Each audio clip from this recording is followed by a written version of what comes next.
Malam ini dingin, seperti malam-malam kemarin dan kemarinnya lagi. Ruteng akan selalu begini sepertinya. Bahkan ketika belahan bumi lain telah lama berubah suhu karena pemanasan global. Kopi juga tetap hitam, pekat, bukan merah, meski darah pernah tumpah di atas batang-batang pohonnya yang ditebang karena merambal tanpa batas hutan negara. Darah seorang petani yang berjuang melawan senjata dengan bongkah keberanian pada parang yang dibawanya sebagai senjata melawan berdiri. Ruteng yang dingin dan kopi yang hitam, dan seorang pemuda yang terpekur tak bisa tidur.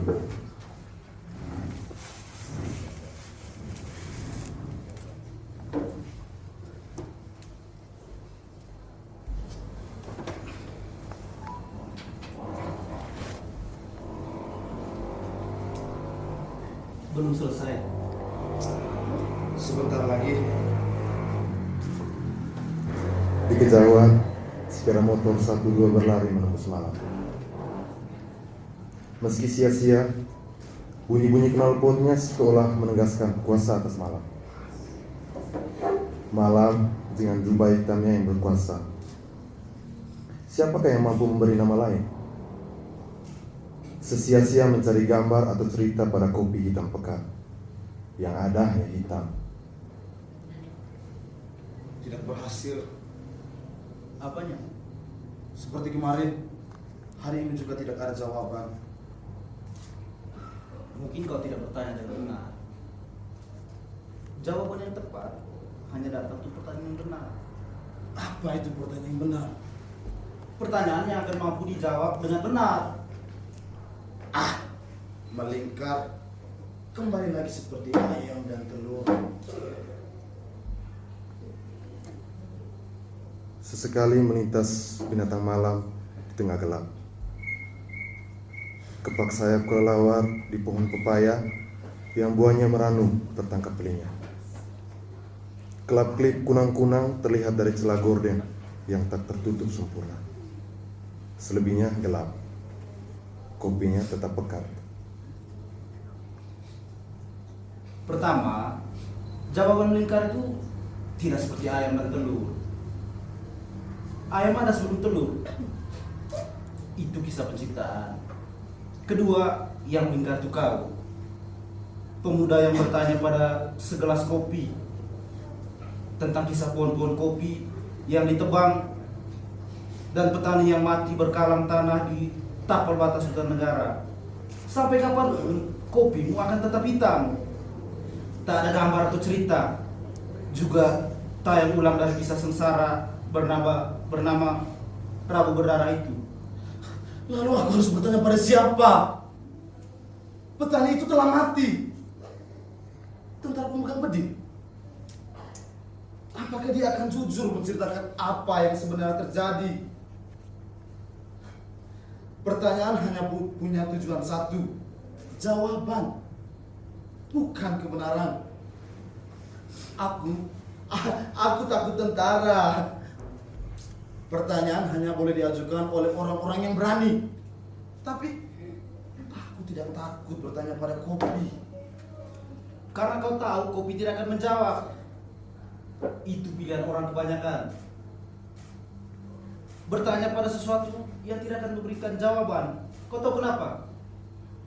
Karena sebenarnya banyak orang yang takut mendapatkan jawaban yang benar. Demikianlah orang takut bertanya. Malam semakin dalam. Kopi hitam dingin tinggal separuh. Sebagian telah sampai di perut tanpa bertanya mengapa berpindah dari gelas menuju tempat yang gelap pekat. Mereka bersenyawa, kopi dan isi perut dan yang lainnya. Ini dialog berulang konsep, meski tak sama naskah. Setiap malam, sejak bertahun silam, ketika seorang petani mati berkalang tanah karena memagar hutan negara tempat dia menanam kopi bertahun sebelumnya. Negara sesungguhnya telah mengingatkan petani itu agar memindahkan pagar ke garis yang tepat di tapal batas hutan negara. Petani itu sayang pada pohon-pohon kopi yang telah berbunga, maka tak diindahkannya larangan itu. Ditebas negaralah pagar itu. Juga pohon-pohon kopinya di hutan terlarang. Dia meradang, membawa parang, dengan garang hendak menyerang tentara yang mendapat tugas menjaga batas hutan negara. Bibit-bibit pohon nangka telah ditanam di sana. Ditebasnyalah mereka, lalu melaju. Ingin ditebasnya tentara itu juga. Dor! Sebutir peluru tajam menghujam. Dia terjatuh, bersimbah darah, kalah. Ini hak Bapak. Bapak telah lama menanam. Mereka akan segera dipanen. Ayo berjuang, hajar negara. Saya di sini mendukung perjuangan Bapak. Demikian katanya berapi-api ketika itu. Hari Selasa pagi di Ruteng. Lalu mereka makan siang setelahnya. Makan siang terakhir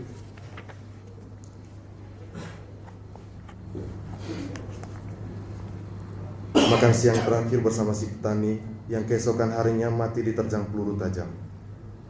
Sebelum makan siang, mereka sempat berfoto bersama dengan latar papan nama kantornya, Lembaga Swadaya Berdaya.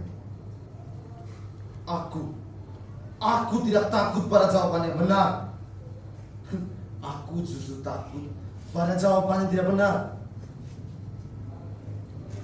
Bagaimana kau mengenali ini jawaban yang benar dan yang lainnya tidak? Tidaklah diizinkan untuk mengajukan pertanyaan agar mendapat jawaban tertentu yang sesuai yang kita hendaki. Ruteng malam ini dingin dan kopi di gelas tinggal separuh kurang. Tetap pekat, tetap dingin. Sebentar lagi pagi, para penghuni kota akan bergegas bangun melawan kantuk dan dingin, berjuang sejak matahari belum muncul di timur jauh. Karena siapapun yang bangun lebih lama dari matahari, berarti menyerahkan rezekinya pada ayam. Mereka percaya itu orang-orang kota. Demikianlah mereka sesekali berniat menyerah pada dingin, tetapi lalu mengalahkannya demi lebih cepat meraih rezeki daripada ayam esok hari. Di kamar ini, si pemuda dan segelas kopi hampir habis.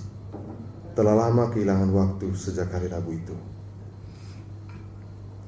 Si petani bernama Gabriel, seperti nama malaikat pembawa kabar sukacita. Dia tiba di Ruteng awal pekan dengan kantung mata nan tebal, setelah menangis hebat di pinggir kebunnya di akhir pekan sebelumnya. Pohon-pohon kopinya dibabat. Dia ingin melapor, meski tak tahu pada siapa. Angkutan pedesaan menurunkannya begitu saja di Terminal Timur, tempat mereka bertemu. Kita ke kantor saja. Ceritanya akan lebih enak di sana. Siapa tahu kami bisa bantu, kata seorang pemuda kepadanya. Gabriel setuju, meski sebenarnya dia berniat pulang hari itu juga. Tawaran untuk berdiskusi dan mencari jalan keluar atas masalahnya dari seorang pemuda pegiat lembaga swadaya masyarakat layak disambut. Sungguh, dia ingin pulang hari itu juga, hari Senin. Setelah melapor karena esok pagi berencana membangun pagar baru tepat di tapal batas hutan negara. Tetapi ditundanya juga niat itu. Pemuda di hadapannya seperti memberi harapan baru, mengusir pasrah. Tadinya dia hanya ingin melapor, hanya agar orang-orang tahu bahwa pohon kopinya dibabat, dan karenanya dia akan sangat menderita, karena berarti tak akan ada panen yang cukup. Panen yang cukup adalah jaminan hidup tahun depan untuk melunasi hutang, yang jika tidak akan berarti dia kehilangan rumah. Sebelum bertemu pemuda itu, yang dia inginkan sepenuh-penuhnya adalah simpati dan bukan aksi. Tetapi hari ini berjalan di luar rencana. Dia tidak segera pulang. Perlu waktu semalam merancang rencana. Hari Selasa siang, dia pulang mengasah parang. Bukan untuk membangun pagar baru, melainkan menebas bibit-bibit nangka yang telah ditanam di tempat di mana kopi-kopinya yang berbunga telah berkalang tanah. Pertemuan kecil di terminal telah memberinya pikiran itu. Tebaslah ketika kita ditebas. Mata ganti mata, tangan ganti tangan. Demikian dia belajar semalaman dari pemuda itu. Kata sang pemuda, itu ada di kitab suci Perjanjian Lama. Rencana telah berkembang. Beberapa bagian hidup berjalan di luar rencana. Seperti hari Selasa itu, ketika senja sudah hampir sampai ke tepi malam, seorang ayah harus meninggalkan anaknya yang sakit parah dan segera pergi ke kampung untuk mengamankan tanah milik negara. Ini benar-benar di luar rencana, tidak terjadwal. Demi tugas, dia pun pergi. Meski berat hati, pengabdian telah menjadi bahasa jiwa sekian lama. Kepentingan negara di atas kepentingan pribadi dan golongan. Malam itu juga, dia membangun kemah kecil di tanah itu. Di atas daun-daun kopi diletakkannya selembar kain kumal. Dia berbaring setengah terjaga, dan satu malam telah berlalu tanpa gangguan. Hari sudah pagi. Dia terbangun dengan kecewa. Andai boleh berangkat pagi dari Ruteng, maka semalam tadi dia masih bisa bersama anaknya, menemaninya dalam sakitnya. Toh tidak terjadi apapun di tempat ini semalam tadi. Tetapi dia telah di sini sejak kemarin. Sebuah bentuk kesetiaan pada negara bernama pengabdian. Nama tentara itu Redo. Seperti dua nada awal berubah susah. Pertanyaan saya sederhana kan? Mengapa? Hanya itu. Iya, mengapa? Mengapa saya memaksa petani itu untuk mengubah pola pikirnya menjadi sebegitu rumit? Sederhana. Menurut siapa? Bayangkan, kalau misalnya hari itu saya tidak mengajaknya ke kantor dan dia bisa langsung pulang ke kampungnya, maka keesokan harinya dia melanjutkan rencananya membangun pagar di tapal batas. Tidak bertemu tentara yang baru tiba di tempat itu sore hari. Tak akan ada masalah.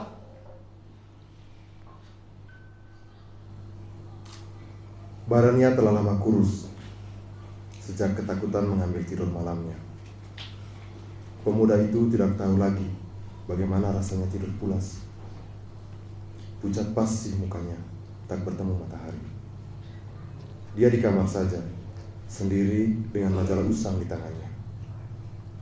Di satu halamannya ada berita tentang seorang tentara yang dipecat dari tugasnya dan dipenjara sekian lama karena telah menembak seorang petani.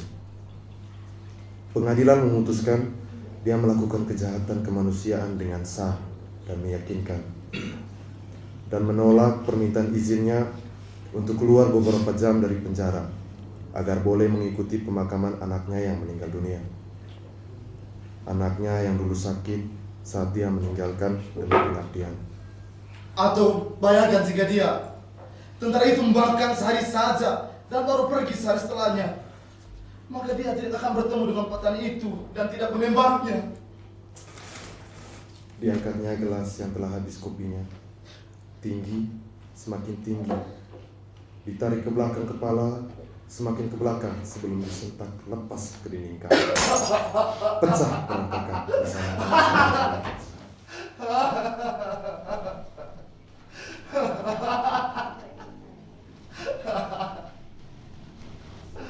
Dia telah lama gila. Pemuda itu namanya Gabriel.